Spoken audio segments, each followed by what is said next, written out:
All right, what's up, guys? Welcome back to Blake's Takes. And today, we're going to talk about Black Widow.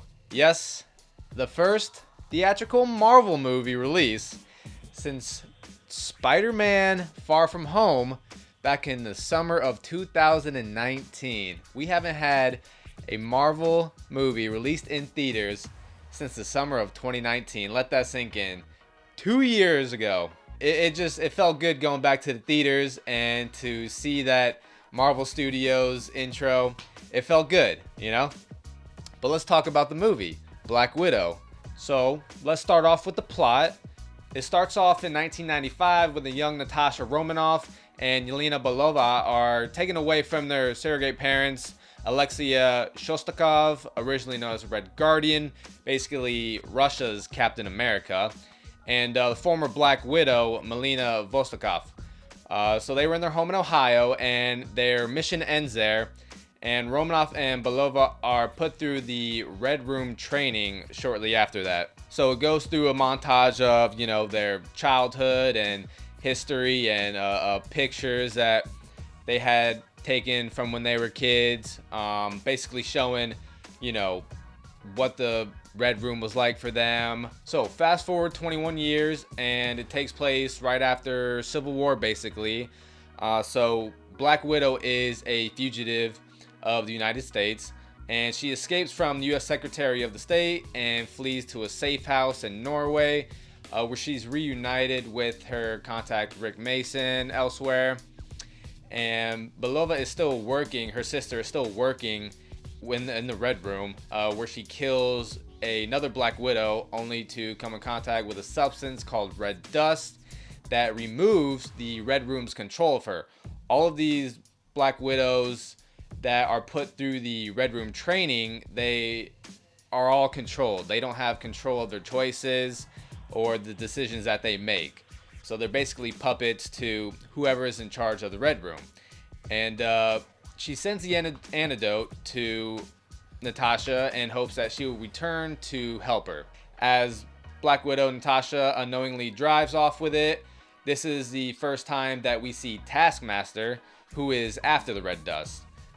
Natasha manages to evade Taskmaster, and then learns that the dust came from Belova. The two reunite in Budapest, but then they are attacked by Black Widows. So while escaping, Natasha learns that the Red Room is still active this whole time. She thinks she ended it, as she thinks that she killed the leader of the Red Room, Dreykov. A lot of Russian names in this film. So Dreykov is still alive, and in order to join S.H.I.E.L.D., her mission was to kill him. And she blew up a building that had him and his daughter in it, Antonia. So they were presumed dead. This whole time she thought they were dead. Come to find out they aren't. Surprise, surprise. So Natasha and Yelena proceed to break Alexia out of prison. As you know, Alexia is the Red Guardian, who is portrayed by David Harbour. And they break him out of prison in hope to have him tell them where the Red Room is, since him and the leader of the Red Room were basically buddy back in the days. But he says that they have to go to Melina, their surrogate mother, who is living on a farm right outside of St. Petersburg, Russia, where she developed the mind control process used on the widows, actually. So Yelena reveals that while they are not a real family, she wanted to believe that they are, all while Melina gives away their location to Dreykov and the Red Room. So the widows take Natasha, Yelena, and Alexia to the Red Room, which is located on an aerial base. For the time being, we think that Melina has betrayed her family. So as they arrive on base, Dreykov is congratulating Melina on finding them, for bringing them in. It is then revealed that Natasha used the face technology that we've seen her use before, so they switch places while they are at the farm. So Natasha learns that the Taskmaster is Antonia, Dreykov's daughter in this whole development, who has suffered brain damage. So Dreykov was forced to put a chip in her into turning her basically into the perfect soldier. Natasha then discovers, this is a surprise, she then discovers that she cannot hurt Dreykov. And the reason's pretty cool. So the reason that she cannot hurt Dreykov is due to a pheromone installed in every widow, and that he has been controlling, all around the world. So all the widows that he controls, they cannot hurt him due to the pheromone that he has locked in their nasal cavity. So, how do you defeat something like this? So Natasha intentionally severs her nerve in the nose to negate the pheromone and allow herself to attack Dreykov. So Melina then attempts to take out the ship's engine while Alexia, the Red Guardian, battles Taskmaster, and Yelena searches for the other widows and hope to free them. Dreykov then escapes as the widows gang up on Romanov, but Yelena then throws a red dust bomb to free their minds. As Dreykov then boards an aircraft to escape, Yelena blows up the aircraft, killing him. At first you think it's a sacrifice. I think it's, but she is then just, free falling through 40,000 feet of air. And Black Widow Natasha jumps off the exploding aerial base and hopes to save her. She has a parachute, so she's free falling through the air and hopes to reach Yelena to put the parachute on her. And as she does this, Taskmaster escapes from the ship as well and is looking for one more fight against Black Widow. So, Black Widow Natasha puts the parachute around Yelena, her sister, and as she releases the parachute, it is then that Natasha and Taskmaster go at one more fight together. As they're falling through the air, they then safely land on the ground. I don't know how, but then they safely land on the ground. And as Taskmaster is about to attack Natasha, she does a maneuver and is able to release the mask, take the mask off of Taskmaster and punch one of the red dust antidotes, then blowing up in her face and freeing her mind as well. So as the ending happens, we do get a after credit scene, which was actually a really good after credit scene. Probably one of the more better after credit scenes I've seen in a while. And I'm not gonna tell you what it is, but let's just say it does set up for future events. And we should be seeing a certain character for a little bit longer in the MCU. So yeah, I mean, overall, not a bad film, not a great film, but I thought it was a good film. It was solid. I would definitely say that this is Marvel's darkest film, by far. So it was nice. I appreciate a dark film every once in a while. I know that's sort of DC's kind of thing, but it was kind of nice seeing, Marvel take a stab at making a darker film, because it fit for the movie. So I didn't mind it. If they tried to do this for, let's say, I don't know, a Iron Man or Guardians movie, it just, it wouldn't fit. But because of Black Widow's past and history, the dark tone to the movie does fit with it. Also, I really enjoyed the characters. Now, I do think some characters were not used to their full potential, but I do really like the characters. One character that was kind of a letdown to me was Taskmaster. Taskmaster didn't really get as much screen time as you were expecting. This whole time we thought Taskmaster would be kind of the main villain. We clearly learned that Dreykov, who is in charge of the Red Room, is the main villain. Which, yes, the main villain should obviously get more screen time, but all that screen time of the main villain was kind of packed into the end. And, I just wish we could have seen more screen time of Taskmaster. But speaking of Dreykov, the main villain in this movie, definitely some major Harvey Weinstein vibes to it.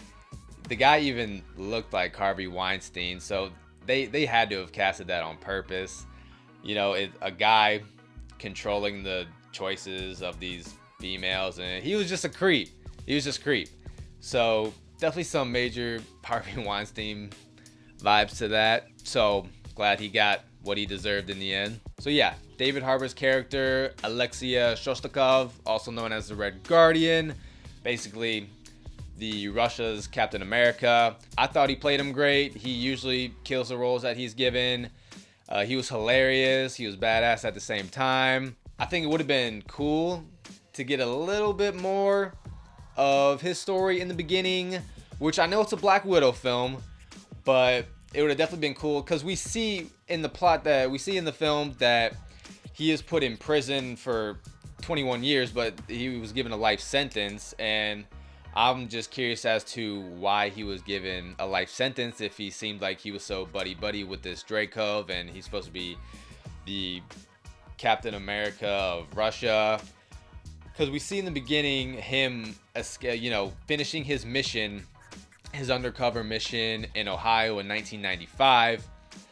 And at the end of that introduction scene, it seems like he was congratulated of job well done, but we then next see him in prison. So it would have been cool to see why he was in prison. Just a little explanation. Maybe see what he did. But it's okay. I know it's a Black Widow film. Florence Pugh was really good as Yelena, who plays Natasha's sister. She did a great, like I said, I really like the characters. They seem to have good chemistry on screen with each other. I definitely would love to see her more in the future as well.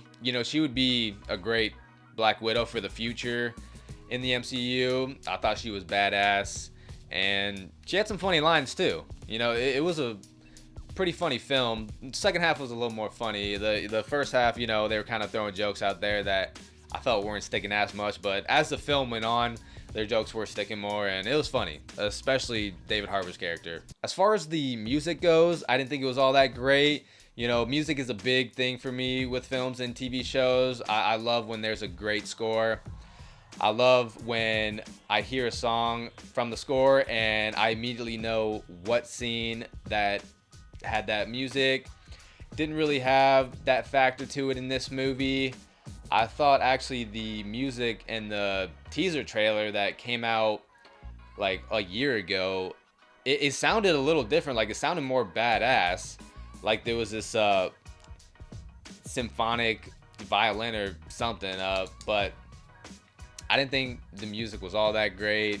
One thing that the Marvel movie tends to do as well, Marvel movies in general, something they tend to do from time to time is have kind of too happy of an ending. Obviously everyone loves a happy ending, but I feel like a movie with this dark of a tone kind of needed to have that sacrifice. And at the end, their whole family is happy and together again. But for a second, you think that Yelena is going to sacrifice her life in order to kill Dreykov on the aerial base. She blows up the helicopter in a certain way where it exploded right in her face and sent her, free falling God knows how many feet from the air. But, the explosion at first, you're like, oh, she's definitely dead, but she's not. So I feel like there maybe should have been a sacrifice to sort of get that sympathy feeling in you, especially for a movie as this dark as it was. Speaking of the explosion on the aerial base, I feel like it's kind of anticlimactic, especially with Taskmaster. So we see Red Guardian having to battle Taskmaster, and, Red Guardian kind of holds his own, but we don't see much of the fight at all. And, she gets locked into this cell on the aerial base, which she's there until all the explosion is going on, and Black Widow is passing by her to escape the base, but she lets her free as obviously her guilt from trying to kill her when she was a child takes over and frees her. And obviously Taskmaster starts fighting her. And the fighting in the air when they were free falling was actually really cool. But they're fighting on the ground and on the aerial base itself, there wasn't much to it. It was really cool seeing the certain fighting techniques that we saw Taskmaster use. We see Captain America. We see Taskmaster pull out a knife and use some Winter Soldier moves. We see some Black Panther moves as well. He's like, has these claws in her fingers. Has a shield just like Captain America, throwing a shield and everything. So it was cool and kind of nostalgic seeing, some moves from those other superheroes that we've seen in the MCU.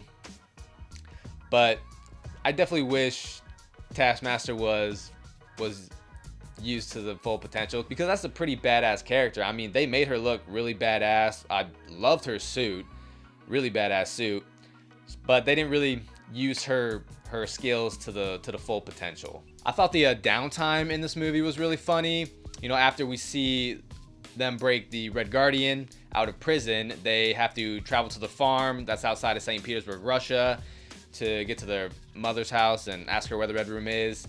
And that time where they're all at like the dinner table together, drinking, eating, and we see some parent mannerisms come back from what's her name?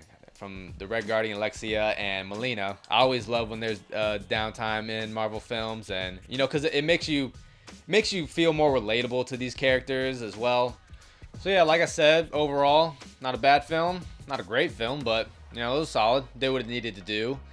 I think it definitely should have been released 4 years ago when these events happened in that timeline. I think when you give us a movie about a character that we already know is dead, it's kind of harder to connect emotionally with that character, in my opinion. So it would have been nice to see have her own movie 4 years ago. But oh well. I mean, I'm glad that they finally did give her her own movie. Scarlett Johansson's been playing that character since Iron Man 2 in 2010. So it was definitely well deserved, and I'm glad we got it. I'm glad that Marvel movies are back in theater. And let's see, for this rating, I'm gonna give it a 7.8. It was solid. 7.8. It's not great, but it's not bad. It's good. It was a good movie. So I'd say it's in like the mid-tier level of the Marvel movies of the MCU, because when you think about it, as I'm doing a rewatch right now of all the MCU movies, once Winter Soldier hits, the movies after that are just all great. There's a few, I don't know, there's a dud here and there, but all the movies after that are great in my opinion. This movie was definitely better than Captain Marvel by far. So that's it for this video. Glad we got a Black Widow film in there, and I'll see you next time on Blake's Takes.